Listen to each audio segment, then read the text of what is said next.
Assalomu alaykum. Siz bilan birlashtiruvchi chok turlariga kiruvchi yorma chokni tikishni o'rganamiz.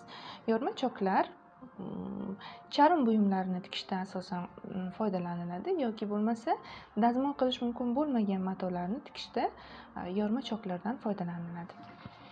Buning uchun biz dastlab gazlamani 1 sm qalinlikda tikib olamiz.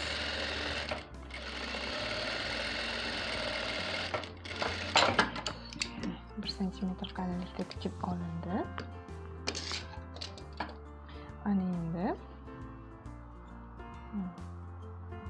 choklarning orasi ochilgan holatda gazlama ustidan 0,5 sm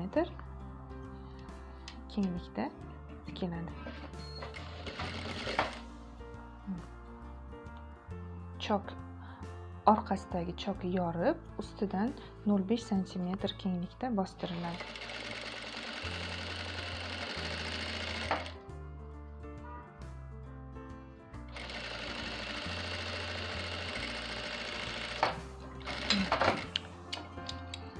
Dastlab birinchi tomoni, ana endi ikkinchi tomoni.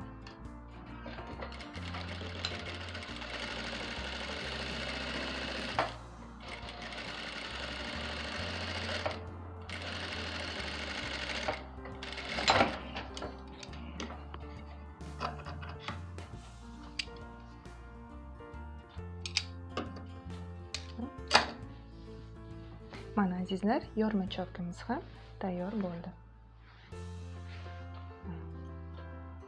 E'tiboringiz uchun rahmat.